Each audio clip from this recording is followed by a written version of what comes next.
Hello class 9th students. तो आज आप सभी बड़े खुश होंगे क्योंकि आज हम अपने लिटरेचर का एक्सप्लेनेशन का पोर्शन खत्म कर रहे हैं और इसी के बाद हम शुरू कर देंगे अपने मल्टीपल चॉइस क्वेश्चंस यानी कि एग्जाम ओरिएंटेड क्वेश्चंस के साथ में शुरुआत करेंगे।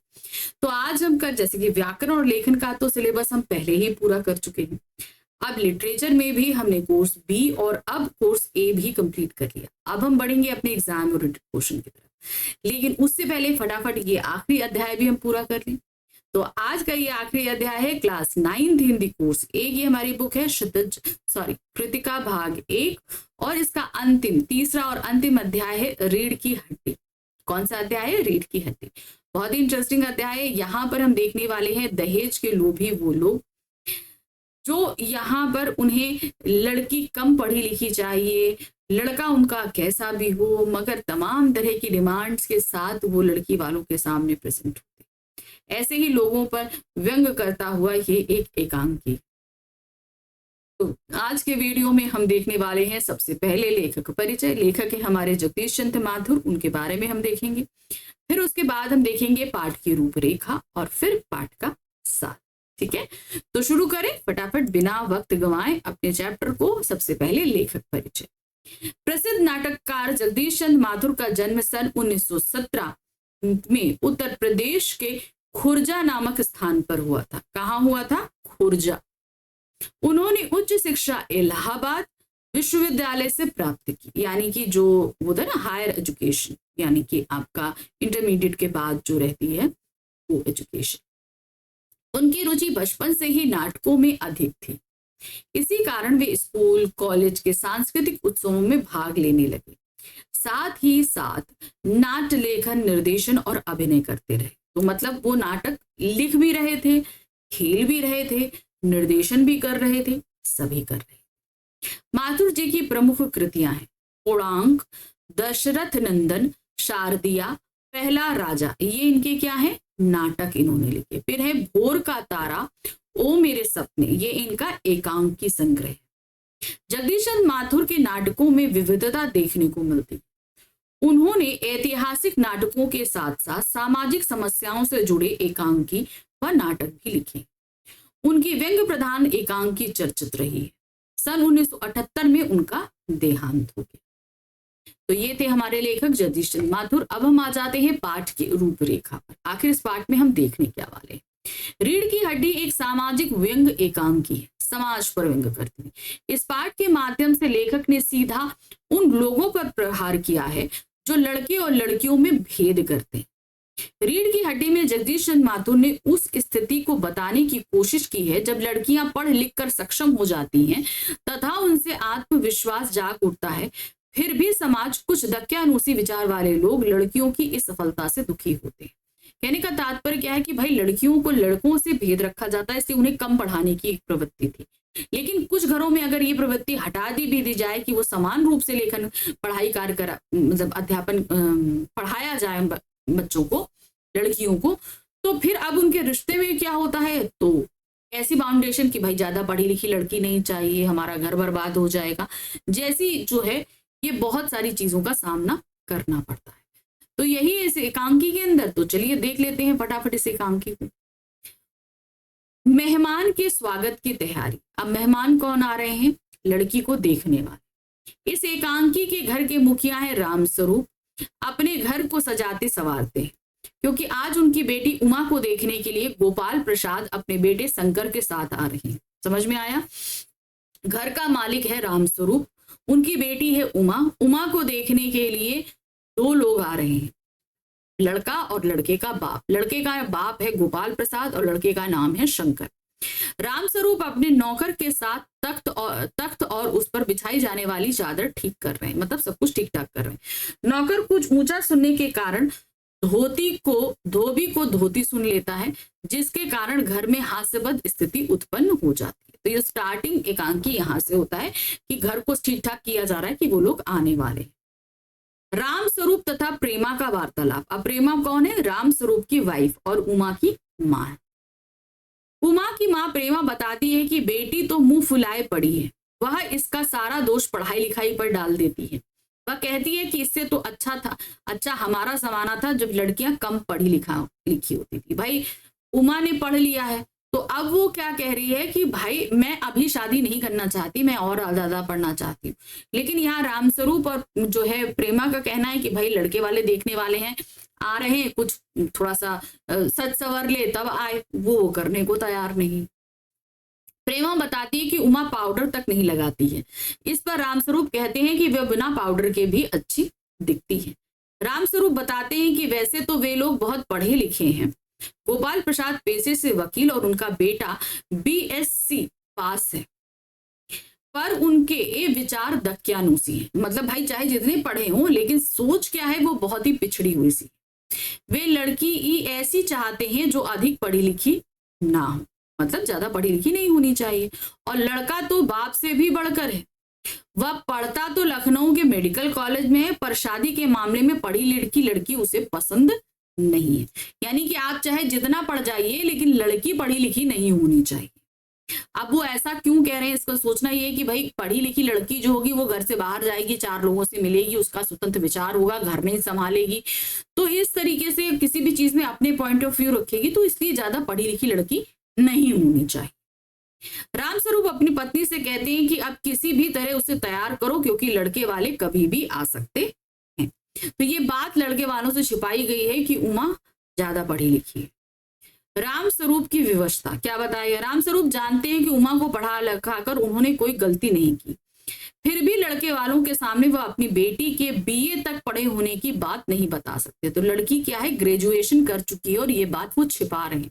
लड़के वालों का मानना है कि लड़की को अधिक पढ़ा लिखा नहीं होना चाहिए क्योंकि बाद में उसे घर गृहस्थी चलानी पड़ती है।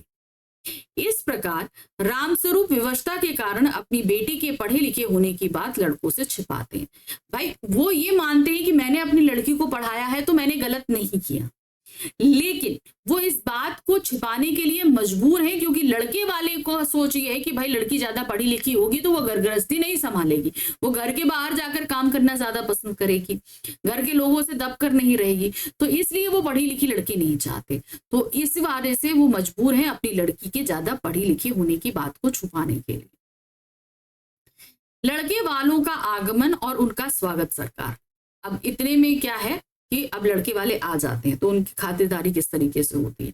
नौकर बताता है बाहर अतिथि आए, वह जल्दी से हारमोनियम ठीक जगह रख देते हैं।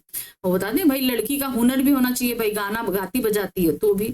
और नौकर को मक्खन लाने के लिए बाजार भेज देते हैं। भाई टोस्ट तो है पर मक्खन नहीं था तो जल्दी से वो मक्खन लाने के लिए नौकर को भेज देते, जाओ तुम बाजार से जल्दी लेकर आओ। रामस्वरूप ने लड़के वालों को बढ़ चढ़कर स्वागत किया, फिर बातों का सिलसिला शुरू हुआ। इसी बीच नाश्ता परोसा जाता है।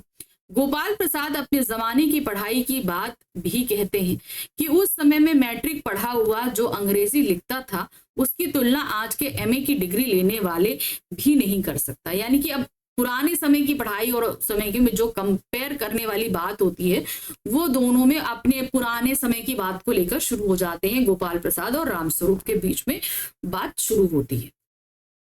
लड़के वालों की दकियानूसी विचार। अब लड़के वालों की दकियानूसी विचार प्रकट होते हैं। क्या है, अब गोपाल प्रसाद लड़की के बारे में बात करते हैं कि लड़की का सुंदर होना आवश्यक है। फिर रामस्वरूप से पूछते हैं कि उनकी लड़की अधिक पढ़ी लिखी तो नहीं है। मतलब लड़की सुंदर होनी चाहिए मगर ज्यादा पढ़ी लिखी नहीं होनी चाहिए क्योंकि उन्हें अधिक पढ़ी लिखी लड़की नहीं चाहिए। गोपाल प्रसाद मतलब लड़के के पिताजी ये बोलते हैं कि भाई लड़की सुंदर होनी चाहिए पर ज्यादा पढ़ी लिखी नहीं होनी चाहिए, बस मैट्रिक पास ही होनी चाहिए। वे लड़कों की पढ़ाई की तो वकालत करते हैं पर लड़कियों की नहीं। वो कहते हैं कि भाई लड़कों को तो बाहर जाकर काम करना है, कमाना है, इसलिए लड़कों का ज्यादा पढ़ा होना अच्छा है, लेकिन लड़कियां ज्यादा पढ़ी लिखी नहीं होनी चाहिए क्योंकि उन्हें तो भाई आगे चलकर घर गृहस्थी संभालनी है, बच्चे पैदा करना है, तो ज्यादा पढ़ा लिखा होने का क्या मतलब। वे तर्क देते हैं, कहते हैं कि मूर्ख के पंख होते हैं मोरनी के नहीं, शेर के बाल होते हैं शेरनी के नहीं। ठीक है, ये बात उन्होंने बोली। उनके अनुसार पढ़ने लिखने का काम तो पुरुषों का है, स्त्रियों को तो घर गृहस्थी चलानी होती, अतः उनको अधिक पढ़ाई की कोई आवश्यकता नहीं। उनके पढ़े लिखे बेटे को भी यही धारणा थी। मतलब गोपाल प्रसाद की तो ये सोच थी ही, पर उनके बेटे शंकर की भी सेम यही सोच थी कि भाई लड़की को ज्यादा पढ़ा लिखा नहीं होना चाहिए। रामस्वरूप भी गोपाल प्रसाद की बात का समर्थन कहते हैं कि उच्च शिक्षा सिर्फ पुरुषों को ही प्राप्त होनी चाहिए। अब रामस्वरूप तो झक मार के कर रहे हैं, उनको तो भाई उन्होंने तो अपनी लड़की को पढ़ाया हुआ है, लेकिन अब वो मजबूर है उनकी हाँ में हाँ मिलाने के लिए। अब आती है उमा, लड़के वालों के सामने उमा का प्रवेश होता है। नाश्ता समाप्त होने के बाद रामस्वरूप पान मंगवाते हैं। उनकी बेटी उमा पान की तश्तरी लेकर कमरे में आती है। उसने सादे कपड़े पहने थे तथा गर्दन झुकी हुई थी और आंखों पर चश्मा था। गोपाल प्रसाद उनका बेटा उमा का चश्मा देखकर चौंक जाते हैं। मतलब चश्मा लगा होना यानी कि नजरों का काम यानी कि पढ़ाई करी है। तो इस बात से वो उमा के आंखों पर चश्मा लगा हुआ देखकर चौंक जाते हैं। रामस्वरूप बहाना बनाते हैं कि पिछले महीने आंखें दुखनी आ गई थी, सो कुछ दिन के लिए चश्मा लगवाना पड़ा, यानी कि आंखों में थोड़ी सी तकलीफ है, जो कंजक्टिविटिस आता है ना उस तरीके से हो गया था, तो इसलिए थोड़ा सा चश्मा लगवाना पड़ा। उन्होंने तुरंत बहाना बना लिया इस चीज। अब आगे लड़के वालों का उमा से सवाल करना। अब आए थे भाई उमा को देखने, तो उमा से सवाल करने लगते हैं। क्या कहते हैं? गोपाल प्रसाद के उमा के लिए प्रश्न पर प्रश्न शुरू करते हुए कि गाना बजाना आता है या नहीं, खाना बनाना जानती हो या नहीं, पेंटिंग और सिलाई जानती हो या नहीं। इस तरीके से एक के बाद एक सवाल करना शुरू कर देते हैं गोपाल प्रसाद उमा के साथ। उमा मीरा का प्रसिद्ध भजन मेरे तो गिरधर गोपाल दूसरा न कोई गाने लगती है। जब चूंकि वहां हारमोनियम और सितार रखा था तो भाई गाना गा लेती हूँ, तो उनसे कहा जाता है गाना गाओ, तो वो गाना गा देती है, मेरे तो गिरधर गोपाल दूसरो ना कोई। गाते गाते उसकी नजर शंकर से मिल जाती है। अब वो गाना गा रही है और एकदम से वो शंकर को देख लेती है और वह गाते गाते रुक जाती है। अब गोपाल प्रसाद फिर पूछते हैं कुछ इनाम भी जीते हैं क्या? चुप रहती है।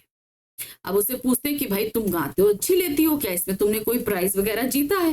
लेकिन उमा एकदम चुप, कुछ जवाब नहीं देती, क्योंकि अब वो शंकर को देख चुकी है और शंकर को पहचान चुकी है। क्या होता है? उमा का लड़के वालों को जवाब देना। क्या होता है? रामस्वरूप कहते हैं बेटी जवाब दो, तो वह फूट पड़ती है। अब वो गोपाल प्रसाद जब सवाल कर रहे हैं पर उमा कोई जवाब नहीं दे रही। अब रामस्वरूप यानी कि उमा के पिता कहते हैं कि बेटा वो जो पूछ रहे हैं जवाब दो। अब वो जवाब देने की बजाय तो पूरी तरीके से मन का गुबार निकालने पर आ जाती है। क्या कहती है? क्या जवाब दूं? बाबूजी, जब मेज कुर्सी बिकती है तब दुकानदार मेज कुर्सी से नहीं पूछता, सिर्फ खरीदार को दिखा देता है। पसंद आ गई तो अच्छा, वरना। वह आगे कहती है इन महाशय से पूछिए। अब वो तो कि भाई मेज कुर्सी क्या होती, भाई आप हमको दिखा रहे हो, मेरी मर्जी तो पूछ नहीं रहे हो कि मेरे को लड़का पसंद है कि नहीं पसंद है, क्या समथिंग ऐसा तो कुछ नहीं पूछा जा रहा है। भाई मैं दिख गई हूँ, मुझे पसंद है, खरीदार मुझे लेकर जाए। कुर्सी मेज से तो नहीं पूछा जाता, वैसे मुझसे क्या पूछा जा रहा है, मुझसे क्या पूछना। अब इतने में उसका फोकस हो जाता है शंकर की तरफ। क्या कहती है? इन महाशय से पूछिए क्या लड़कियों का दिल नहीं होता, क्या उनको चोट नहीं लगती? तब राम गोपाल प्रसाद झल्ला जाते। इसके इतनी सवाल बोलते ही राम गोपाल प्रसाद जो लड़के के पिता होते हैं उनका गुस्सा भड़क जाता है कि भाई एक लड़की इतनी इस तरीके से कैसे बात कर रही है। उमा द्वारा शंकर की पोल खोलना। अब उमा शंकर को पहचान चुकी थी।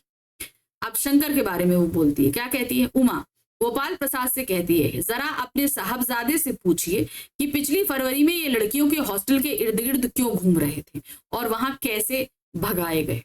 क्योंकि पिछली सर्दियों में क्या हुआ था, ये लड़कियों के हॉस्टल में घुसा था और वहां पकड़ाया था। बड़ा गिड़गिड़ा कर प्रार्थना करके वहां जो है छोड़ा गया था, नहीं तो पुलिस के हवाले कर दिया जाता। ये इस तरीके से हरकत करते हुए उमा ने उसे वहां पर देख लिया था, वही उसने यहाँ पर पूछ लिया। वह शंकर की करतूत के विषय में बताती है कि शंकर कॉलेज के लड़कियों के हॉस्टल के आसपास घूमते हुए और लड़कियों की छिड़कानी करते हुए पकड़ा गया था। तब उसने नौकरानी के पैरों में गिरकर माफी मांगी थी, मतलब वहां की कोई वार्डन वगैरह होगी उसको पकड़ लिया होगा और भाग निकला था। उसकी वहां पिटाई भी हुई थी। उमा शंकर की चरित्रहीनता को उधेड़ कर रख देती है। गोपाल प्रसाद उमा से पूछते हैं क्या तुम पढ़ी लिखी हो? अब चूंकि वहां पर शहर के हॉस्टल की बात हो रही है, यानी कि लड़की हॉस्टल में थी, यानी कि लड़की पढ़ी लिखी है। गोपाल प्रसाद तुरंत इस चीज को भाप जाते हैं और बोलते हैं क्या तुम पढ़ी लिखी हो, जबकि ये बात उसकी छिपाई जा रही थी। तब उमा जवाब देते हुए कहती है कि हाँ, मैंने बीए पास किया है, कोई चोरी नहीं की है, ना ही आपके पुत्र की तरह ताक झांक कर कायरता दिखाई है। मुझे तो अपनी इज्जत और मान का ख्याल है। उमा के कथन द्वारा गोपाल प्रसाद को पता चलता है कि वह कॉलेज पढ़ी है, उमा ने जब लड़के की सारी काली करतूत कह दी तब लड़के वालों का मुंह बन गया कि भाई अरे हम तो, हमारी तो यहाँ बेइज्जती हो गई, उनका मुंह बन गया ये सारी चीजें। गोपाल प्रसाद बोले कि रामस्वरूप जी, आपने क्या हमें यहाँ हमारी बेइज्जती करने के लिए बुलाया है? भाई एक तो झूठ बोला रामस्वरूप ने और दूसरा लड़की ने उनकी बखिया उघेड़ दी पूरी तरीके से। शंकर की बैकबोन का स्पष्टीकरण। अब शंकर जो एक्चुअली अगर हम फिजिकली देखें तो वो इस तरीके से बैंड होकर झुककर बैठता था, सीधा नहीं बैठता था। जैसे हम लोग होते हैं ना सीधे बैठते हैं, ऐसे नहीं, वो ऐसे करके झुक के बैठता था। तो उसकी जो बैकबोन थी वो थोड़ा बेंड थी, वो उसका शारीरिक बनावट थी, लेकिन चारित्रिक रूप में भी उसकी बैकबोन नहीं थी, उसकी रीढ़ की हड्डी नहीं थी। क्या था?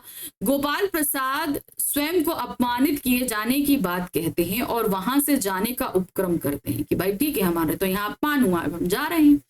तुमा ये कहकर उन्हें और चिढ़ा देती है। क्या कहती है? घर जाकर यह पता लगाइएगा कि आपके लाडले बेटे की रीढ़ की हड्डी है भी या नहीं, यानी बैकबोन। गोपाल प्रसाद और शंकर लौट जाते हैं, तभी रतन मक्खन लेकर लौटता है और पर्दा गिरता है। यानी कि यहाँ बैकबोन का तात्पर्य ये दो तरीके से लिखा गया। एक तो रीढ़ की हड्डी है, उसकी बेंड है इस चीज, और रीढ़ हड्डी है कि नहीं है इसका तात्पर्य ये है कि उसकी अपनी सेल्फ रिस्पेक्ट है कि नहीं। रीढ़ की हड्डी ना होने का मतलब सीधा ही कि मुहावरा होता है कि भाई आपकी अपनी कोई क्या कहते हैं, आपके अंदर अपनी कोई इज्जत है या नहीं, क्योंकि वो जिस तरीके के कृत करता पकड़ा गया है और जितना सीढ़ा चौड़ा करके यहाँ आया था लड़की देखने के लिए, तो उससे ये चीज उमा ने कही। और इसी के साथ दोनों चले जाते हैं और रतन जो स्टार्टिंग में मक्खन लेने गया था वो लड़के वालों के जाने के बाद मक्खन लेकर आता है, और इस तरीके से ये एकांकी खत्म हो जाती है। ठीक है, तो ये थी हमारी एकांकी जिसे हमने आपको समझाया, और इसी के साथ खत्म हो गई हमारी ये बुक। आई होप आपको बहुत अच्छे से समझ में आया होगा कि इस एकांकी में क्या चीज उद्घाटित करने का कोशिश लेखक ने की। तो इसी तरीके से अब हमारा एक्सप्लेनेशन पोर्शन पूरी तरीके से खत्म हुआ। अब हम बढ़ेंगे अपने एग्जाम ओरिएंटेड क्वेश्चंस की तरफ, जहां पर हम शुरू करेंगे अपने मल्टीपल चॉइस क्वेश्चंस के साथ।